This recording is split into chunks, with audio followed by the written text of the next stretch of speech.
And Tommy reading books probably rubbed off on me. Yeah. I don't consciously remember that. I just remember. Well, you kind of idolized your brother at that time. Oh yes. But Tommy would take me off and tell me things, and he would say, Richard, you can't let Grandma and Grandpa know. And so I can't remember all what he told, but he told me about things, about how we were there with Grandma and Grandpa and what was kind of going on. And then, of course, from time to time, Tommy and Nan would go and do things themselves, and, I would stay home, but there was times when Grandma and Grandpa would leave, and Uncle Bill was in prison then a lot, and Uncle Ray was in and out of prison. But on the weekends sometimes, Grandma and Grandpa would leave Ann in charge of Tommy and I, and sometimes they would give us money to go and see a movie theater, see a movie. Yeah. And of course so that would take up a couple hours. Yeah. So did they have double features? Yes, and they always had a cartoon. When I was between 8 and 12, my parents gave us a quarter allowance every 2 weeks. And if we wanted to go to the movie theater, we had to save our money up to go to the movie theater, which my brother and I did. And we could go I'm pretty sure for a quarter, we could go to the movie theater and see a double feature. Yeah. And there was movies like Sinbad the Sailor and Dracula and Godzilla, and like you said, they always had cartoons too. But yeah, kids could go to the movie theater for little or nothing. Of course, my parents' rent cost $60 a month back then, and he probably only made about maybe $300 a month. He didn't make that much money. Groceries, a loaf of bread costs like 23 cents.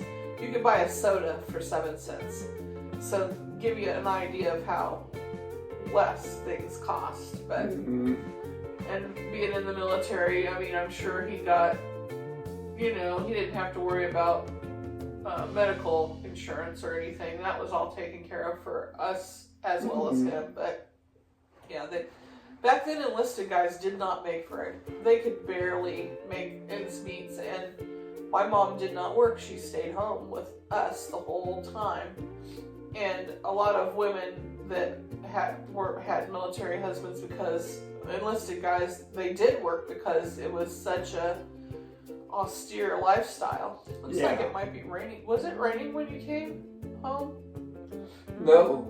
Look out there. Doesn't it look like it might be raining? Yeah. A little bit, maybe? Yeah, I think you're right. Huh. It does. Yeah, it might be. Yeah. When I was growing up, some of the crazy games we played. Yeah. My brother and I played with jackknives. Oh. We played Mumbly Peg and Stretch, which, to tell these stories now, people would be horrified, because we would take our pocket knives. They weren't jackknives, they were pocket knives, and we would throw them out to the outside of somebody's foot, and they had to stretch out to meet where the knife was, and whoever fell first lost the game. So we'd take turns throwing the knife down. We weren't throwing them at each other, but what if you missed? Nobody ever did. We were good at it. And whoever fell down first. And then we had another game, Mumbly Peg, where we would do tricks with our pocket knives, and we'd put the tip on our finger and then make it do somersaults and then stick in the ground. Yeah. And we would go around the circle, and everybody had to do the same trick. And if you missed it, a peg got pounded. It was a kind of a peg. It was like a clothesline peg. We pounded it in the ground once. Yeah. And for every time somebody missed something, we had to pound it in again. And when we got all the way down, whoever missed it the last time had to eat the peg out of the ground. By then it was down in the ground pretty good. You were eating dirt a little bit. Yeah, that was another game we played.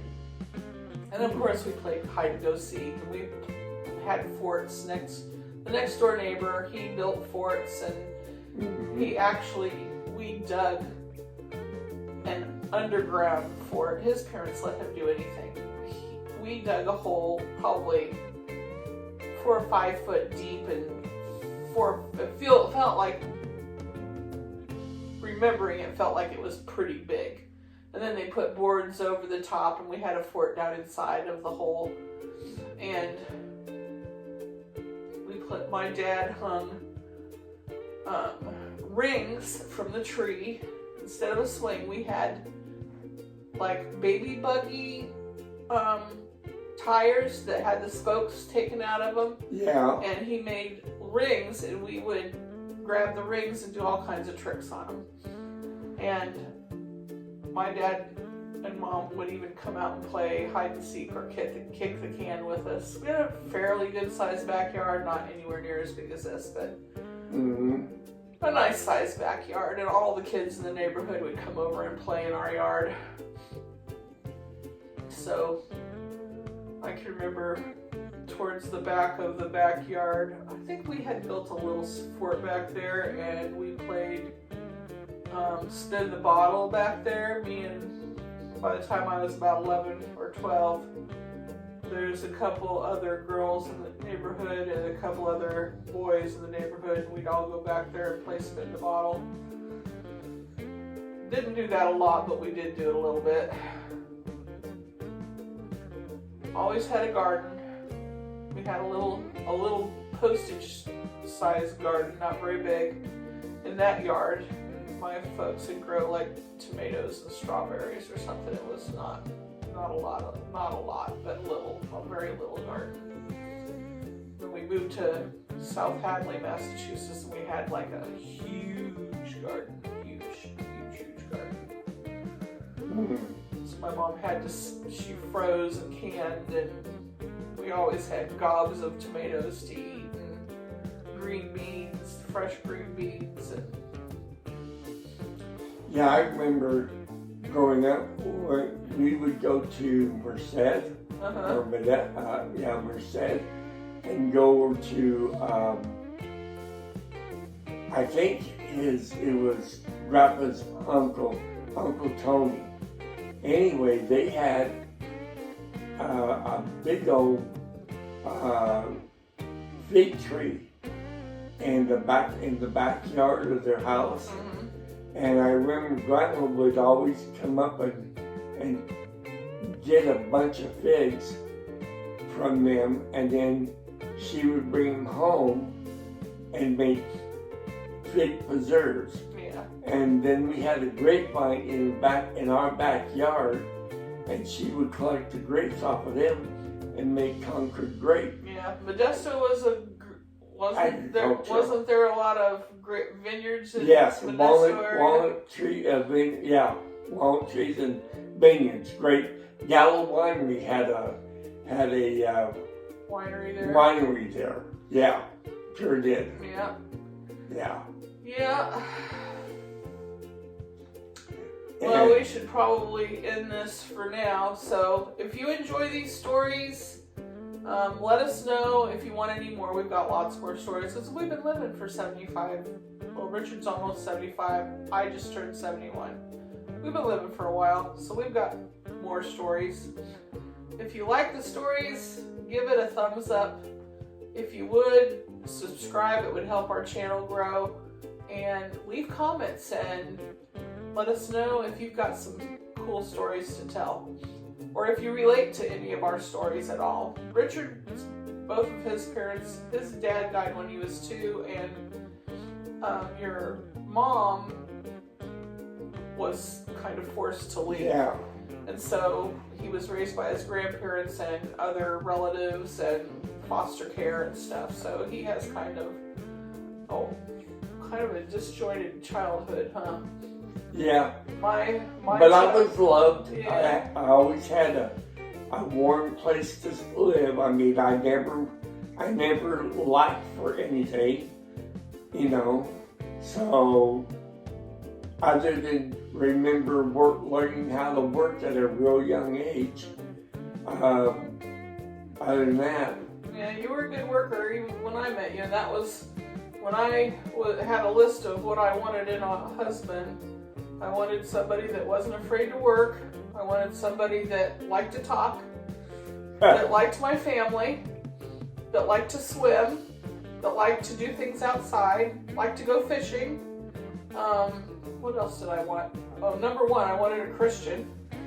And then there was a list of things. There wasn't that many things, but I put down unobjectionable looking.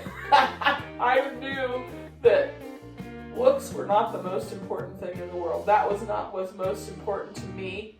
These other attributes were way more important.